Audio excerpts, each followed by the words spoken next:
नमस्ते दोस्तों, आज हम एक बेहद चौंकाने वाली और गंभीर खबर पर बात करने वाले हैं जिसका खुलासा खुद सुपरस्टार सलमान खान ने किया है। हाल ही में the great Indian Kapil show में 59 वर्षीय अभिनेता जो पहले से ही ट्राइजेमिनल न्यूराल्जिया और एवी मालफॉर्मेशन जैसी कई स्वास्थ्य समस्याओं से जूझ रहे हैं, बताया कि उन्हें ब्रेन एन्यूरिज्म है। ये एक ऐसी स्थिति है जहां दिमाग में या उसके आसपास की ब्लड वेसल के कमजोर हिस्से में एक खतरनाक उभार बन जाता है। डॉक्टर्स ने साफ कहा है, ज्यादातर एन्यूरिज्म भले ही छोटे हों और कोई परेशानी न दें, लेकिन अगर ये फट जाए तो ये जानलेवा साबित हो सकता है। सलमान खान ने तो यहाँ तक कहा है कि वो इन सारी परेशानियों के बावजूद भी काम कर रहे हैं, जो उनकी हिम्मत को दर्शाता है। आखिर क्या है ये जानलेवा ब्रेन एन्यूरिज्म? इसे सेरेब्रल एन्यूरिज्म भी कहते हैं। कल्पना कीजिए, आपके दिमाग की किसी आर्टरी में एक छोटा लेकिन बेहद खतरनाक गुब्बारा बन जाए। जी हाँ, ये बिल्कुल वैसा ही है। डॉक्टर्स बताते हैं कि ब्लड फ्लो का लगातार दबाव इस कमजोर हिस्से को बाहर की ओर धकेलता रहता है, जिससे एक छाले जैसा उभार बन जाता है, और जब इस उभार में खून भरता है तो एन्यूरिज्म एक गुब्बारे की तरह फूलता चला जाता है, पतला होता जाता है और इसके फटने का खतरा बढ़ता जाता है।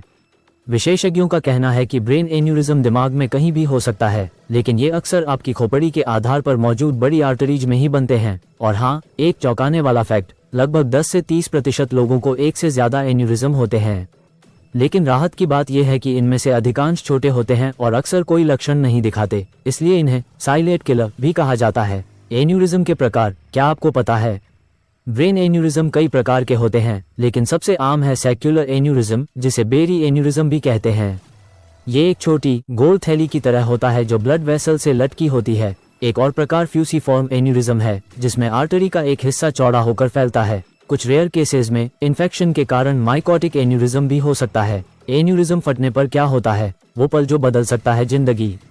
दोस्तों, सबसे खतरनाक सिचुएशन तब आती है जब ये एन्यूरिज्म फट जाता है।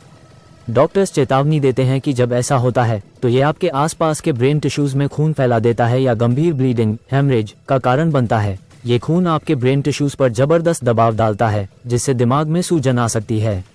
और इसका सबसे पहला और भयानक संकेत होता है अचानक बेतहाशा दर्द वाला थंडरक्लैप हेडेक, जैसे बिजली कड़की हो। इसके साथ मतली, उल्टी, गर्दन में स्टिफनेस, प्रकाश के प्रति संवेदनशीलता, धुंधली दृष्टि, भ्रम, बेहोशी और यहाँ तक कि सीजर्स भी पड़ सकते हैं। ये एक मेडिकल इमरजेंसी है।